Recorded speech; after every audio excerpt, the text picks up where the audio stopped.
Me demander ce que la Torah pensait de l'amitié homme-femme. Tu as bien raison de dire qu'est-ce que la Torah pense, parce que les cultures universelles n'y voient absolument aucun problème. Et franchement, quand on reste cartésien, ben, on peut tout à fait être ami avec une femme quand on est un homme ou avec un homme quand on est une femme, parce qu'on ne voit pas où est le problème. Pourquoi est-ce qu'on devrait mettre les hommes avec les hommes et les femmes avec les femmes? C'est un sujet qui ne pénétrerait même pas, je dirais, l'esprit des gens. Par contre, si on pose la question à la Torah, ou bien ce genre de relation est déjà mal vu. C'est-à-dire que quand on parle trop avec une femme, on a envie de dire mais qu'est-ce que tu veux chez elle? Alors, ce qu'a prouvé l'expérience au sein de la vie, de par elle-même, c'est qu'il n'y a pas réellement d'amitié entre un homme et une femme. On peut s'entretenir, on peut poser des questions, on peut même se soutenir, mais toujours avec distance. Pourquoi?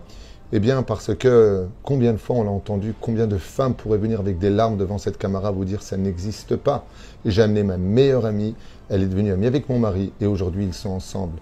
Et dans le sens contraire aussi, les exemples sont tellement nombreux de génération en génération qu'il y a ce problème qui au début est une sincère amitié, qui ne cache absolument rien de malfaisant, et puis ensuite s'installe au-delà de l'amitié une attache plus profonde.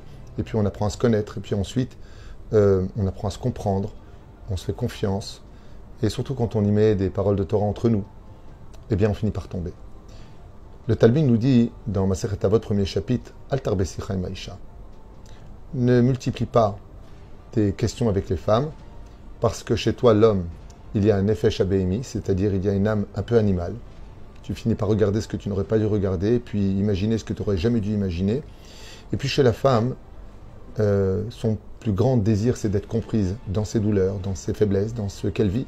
Et quand on est ami, eh bien, on ne vient que pour cela. C'est pour cela que la Torah nous dit Al tarbe sicha im ha'isha. Et moi, en ce qui me concerne, aussi bien sur le domaine universel que sur le domaine toraïque, je dirais qu'il n'y a pas lieu d'avoir une amitié entre un homme et une femme. Il y a beaucoup trop de risques qui les entourent. Et en plus de ça, dans la Torah, ce n'est pas permis. Voilà.